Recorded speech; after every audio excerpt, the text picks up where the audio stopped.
All right, Oval fans. Now, first off, this is going to be the first video I post of the day. It is Tuesday, January 14th. I have about 7 or 8 other videos I need to edit because I recorded them on Sunday. But just a premature thank you once again in video form for helping me reach 100,000 subscribers and getting the Silver Play Button Award. I got in the mail yesterday. I posted a couple pictures, a couple of live streams on Facebook and Instagram, but I have an unboxing video, like the official unboxing video, but I'll post that either tomorrow or later this week. It's just the fact that I have so many videos I still need to edit and post before tonight's episode of the Haves and the Have-Nots. Not to mention, it is 11 a.m., so I don't know if they're even going to release clips from tonight's episode. And if they release clips and those clips have useful information for me to talk about, I have to do those videos as well. But this video is focused on the Oval, and once again, to be honest, I was going to wait until after this week's episode to do this, but a lot of people were pretty, I guess you could say, shaken up, offended, disgusted, shocked, surprised, however you want to call it, about the blatant abuse of power at the end of last week's episode going black. And that was when Kyle and some of the Secret Service team had, what was it, like Picky and 3 of his goons, you know, pretty much apprehended them, took him inside of, I believe that was Picky's like apartment, and, you know, pretty much slaughtered 3 of them. Well, Kyle did it. So, you know, this is on Kyle, really. Kyle slaughtered 3 out of 4 in order to get the truth about what happened when Gail was in that area. And I'm going to be completely honest here. I don't think that Picky got shot. I could be wrong, but I know it definitely seemed that way because, you know, well, Kyle said what he had. There's 2 of you guys. There's 3 bullets left. Then he shot the 3rd guy. He points the gun at Picky, and then the screen goes black and you hear a gunshot. That doesn't mean he got shot, in my opinion. Like, I could be wrong. I could be completely wrong, but I'm thinking that either somebody burst in at that moment, or, you know, Kyle fired the gun but not at Picky, kind of like remembering the Haves and the Have-Nots when the Malones had Candace and they fired the gun and it was like, oh my god, she got shot in the head, but actually she didn't get shot in the head. They fired the gun pretty much next to her ear, so she fainted because it was like if you mentally, it really does go in hand with the saying, like, your thoughts are actually very powerful. Like, you know, your thoughts, if you think something hard enough, it could actually be materialized into reality. So it's kind of like, if you see someone get hit below the belt, like fellas, if you see another guy get hit below the belt, you kind of cringe because you feel that pain as well. Or just seeing someone stub their toe, or, you know, seeing someone cry and you're, you know, sympathetic and you start crying as well. So Picky having the gun fired could probably give him the impression that, oh my god, I'm shot, and he falls over. But I don't think he got shot. I think it was just a cliffhanger for dramatic effect. But let's talk about what people are talking about the scene for. There have been some people who straight up said, I'm done with the Oval. This was just an abuse of power. This happens enough in the real world. Tyler Perry just, you know, did this, and now he had 3 black men dead. And then you have people on the flip side. It's like, well, they were about to physically assault Gail, and, you know, they got what they deserve. But this is why I really wanted to wait until the end of this week's episode, because I don't want to cast judgment on how the writing was. But personally, here's probably how I would have written it, where those guys still got killed, because I could be wrong, but I think those 3 guys that were shot and killed were the same 3 guys who approached Gail as she was kicked out of Picky's apartment, and then they took her behind the corner, and then that one dude was standing guard until Richard showed up and fought him off. So I mean, yeah, that does make sense because the one dude had the phone. So I'm just going, and plus Kyle did have the surveillance footage, so I'm going to assume those are the same 3 guys, which begs the question. It's pretty convenient, right, that those 3 guys, not counting Picky, were the same ones that got caught when there was a group of people standing outside. But did that mean Kyle and the other guys knew exactly who to go after? Look, I don't want to think too hard about this. I want to just talk about the synopsis itself. In my opinion, I think it could have been well written if, let's say, we saw how banged up Gail was after she jumped out of the limo, right? You know, bloody knees, could barely move, that kind of stuff. Let's say that Hunter and this is how many scenes have Hunter and oh god, there's a motorcycle in the parking lot, guys. Sorry if you hear background noise. Um, how many scenes have Gail and Hunter had together? The only time I could remember off the top of my head was at that breakfast table that morning when he fired Richard because of Gail's lies. And that's it. And correct me if I'm wrong, but that's the only time I remember Gail and Hunter being on screen together. And you know, Hunter is a dog. I look, we don't even need to talk about Hunter right now, but the way I think it could have been written is Hunter sees how battered and bruised Gail is. He makes the assumption that she went to go see that boy Picky, and you know him and those thugs he runs with did this to her, so they're going to pay. He tells Kyle to go down there, guns a-blazing. Then he goes down there and you know gets these guys to get Gail's phone and pretty much you know go black and you know pretty much take them out because of what they did to Gail. However, the thing is, it's a matter of them being killed under false pretenses because Gail was really banged up because she threw herself out of the limo. I mean, she was a bit bruised and battered a little bit after, you know, Richard saved her. Well, she had some blood, you know, on her face and whatnot, and she was hurt, you know, throughout her torso and whatnot. But it wasn't until she threw herself out of the limo that she couldn't even move, because remember, Richard, you know, did carry her to the truck as fast as he could, but she was able to like stand and get inside the truck and whatnot. So I think that would have been an interesting move. Here's why: because it would have painted Hunter as a, okay, regardless of, you know, how the viewers of the show perceive me to be like a sex hound and whatnot, I still care about my kids, even if Victoria doesn't think I do. And if anything happens to my kids, oh, whoever harmed them is going to be punished. So I think that would have been an interesting way to make Hunter look good as a father. Sure, he may have been a crap father and, you know, not been there to raise his children properly. Same with Victoria. But that shows he actually cares about what happens to them.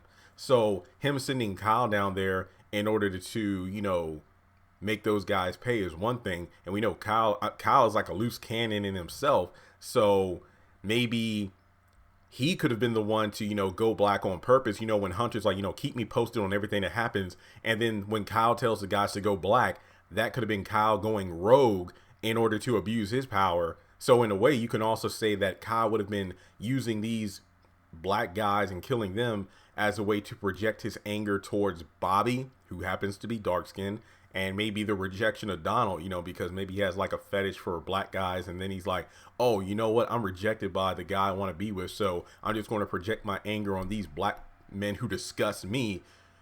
Kyle is just like Justin from the Haves and the Have-Nots. Remember when he arrested Jeffrey for a DUI and then had him in the back of the cop car and then harassed him for being, you know, attracted to men? It's like, you people disgust me and this and that. Dude, I could go on for I don't know how long on this topic, because it's so good how it could have been written. Because I think the way it was written, it didn't make anyone come out of this episode looking good, in my opinion. I think it really turned off people to the show. Like, I'm going to hang in there because the mid-season finale is next week. So there's this week's episode and then there's next week's episode.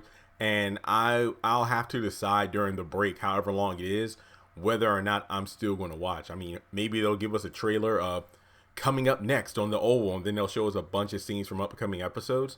But I think that the way the situation could have been written is that those who assaulted Gail were punished, but it wasn't as bad as Hunter thought, because really Gail banged herself up by throwing herself out of the limo. So to be honest, this excuse me.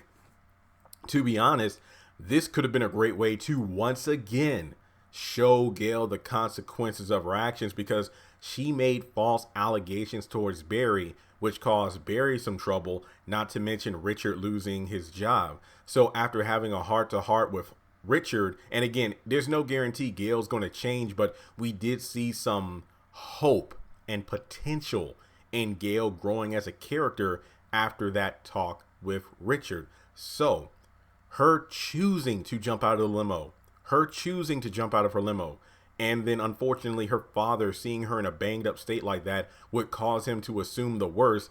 And then because of Gail's actions, led to the death of 3 black men, potentially 4 to picking on Picky. Now, you're probably wondering, well, Jeremy, why are you trying to sound sympathetic for these 3 men that were killed? I'm not. I'm just saying that if it was written in a different way, it could have been stronger writing and made people really think about the show instead of being disgusted by the show. You see what I mean there? That's what this channel is all about. So I think if Gail would have found out, because I think Picky was going to survive. So let's say Picky gets shot, whatever the situation is, or Richard finds out that his nephew's life was in danger once again because of Gail's actions, because Gail was the one that chose to sneak out of the house. Sure, her brother Jason helped her, but Gail was the one that made those choices. She was the one that went out there. And even if you go back to the episode, what was it? Eye on the Sparrow. That was the episode where, and I could be wrong. It was either Eye on the Sparrow or the one right before that. I know the cliffhanger was, Gail being taken by those guys in the next episode was when Richard saved her. And I'm like, I'm not saying Gail deserved what she got because, the fact that I don't want to victim shame and whatnot. And there's way too much of this in the society where, oh, well, you know what, women, you wouldn't get assaulted if you look this way or if you wore that. No. It's not about that. I'm saying that Gail put herself in that situation. Literally, she was the one that snuck out of the White House. She was the one that went to this area where she knew there were goons there. And sure, Picky and Barry led to her being kicked out, and then she was on her own. But at the same time, she did this to herself in terms of going to an area like, yeah, I get it. You hate your parents, you hate the White House, but you should have known better than to be in an area like that with trouble. That's all I'm saying. It's like, Bruce Wayne and his parents going down a dark crime alley in the middle of the night after going to the movies. It's like, why would you do that? So basically, I'm saying that it could have been written in a way where Gail would have come out feeling extremely guilty. And it's like she unintentionally hurt Richard, who was, aside from Priscilla, the Emmett Till conversation they had, the first person who really saw Gail for who she is, but also saw Gail for the potential of who she could become. That would have been amazing character development. So guys, I'm not going to condemn anyone for saying that they quit watching the show after the cliffhanger of last week, because that was a clear abuse of power. And yeah, those guys were about to seriously do some things to Gail that she did not deserve, that nobody really deserves, because it's a scary thing. And I don't want to get to, I guess you could say politically correct, but it is just disturbing. Yeah, that's the good way. It's disturbing to just log on to social media and you see reports of like women missing, kidnapped, abduction, then they're found dead days or hours later, because of crimes like what happened to Gail, just minding their own business regardless of the area, time of day, and then they're taken advantage of. And you know what, even if they're making it out of alive, you're obviously traumatized. And it's just, you also throw in black people being victimized by white people who have power and abuse it, because what Kyle did was inexcusable. Like, and I hate to say this, but even if Richard wasn't there and they did what they planned to do with Gail, them being slaughtered like that, no, that was just effed up. Like, for real, that was really effed up. So, and then not to mention, Picky literally was, to be completely honest, innocent, because he didn't know what those guys were doing. He kicked Gail to the curb and Gail left. And those guys, they were the ones who were going to assault Gail. And Kyle was like, oh, so you did drugs, huh? Okay, all right. So I think Picky's still going to be alive because Kyle knew that those 3 guys were the one that assaulted Gail, not Picky. So I think Picky is still alive. But if Picky, let's say, got shot or killed by Kyle, then that would give Richard even more reason to be against Hunter, because it would have been like the Catherine and Hannah anger, where Wyatt hit Benny. Hannah knows, but then Catherine doesn't want to admit to it. It's almost like, let's say for whatever reason, Hunter and Richard almost get into I don't want to say friendship, but they're on better terms because, hey, my daughter made accusations against your child. I'm sorry. Please come back to be rehired, because Donald said the next day he was going to rehire Richard. So on top of that, then come to find out in Hunter's anger over what happened to his daughter, he wrongfully thought that Richard's nephew had something to do with it, and then he gets killed, which causes even more friction between Richard and the family he's working for. Okay, see, okay, guys, I'm sorry. If you want me to continue this video, I will. I don't want to. Honestly, I'm excited. Like, this has me pumped up. Not anger, but just the fact that this could have been written in a different way to really be thought-provoking as opposed to pissing people off. But, yeah. Oh, yeah, not to mention, didn't Hunter make Kyle like head of security over Max? So technically Kyle, you know, was able to tell those guys, hey guys, step out of here, I got this. So yeah, plus he loves torture, hence what he did to Bobby. Weird. Okay, guys, if you want me to continue this video after this week's episode of Oval, let me know. I probably will, depending on how the scene plays out, you know, between Kyle and Picky. Let me know your thoughts on it. And I'm not looking to say, hey, you know what? To those people who quit the show after this episode, come back and watch it. That's not really what I'm trying to do. I'm just trying to use this video to project how this scene could have been written in a different way to really make it so it would have made for good character development instead of making us hate particular people. Like I said before, Hunter being overreactive to his daughter's pain without knowing the full story. Because that's kind of the basis of a lot of Tyler Perry shows where characters act without knowing the full details, either because they didn't bother to ask or the person that they learned the information from only told them a half truth. Don't believe me? Go to the haves and the have-nots.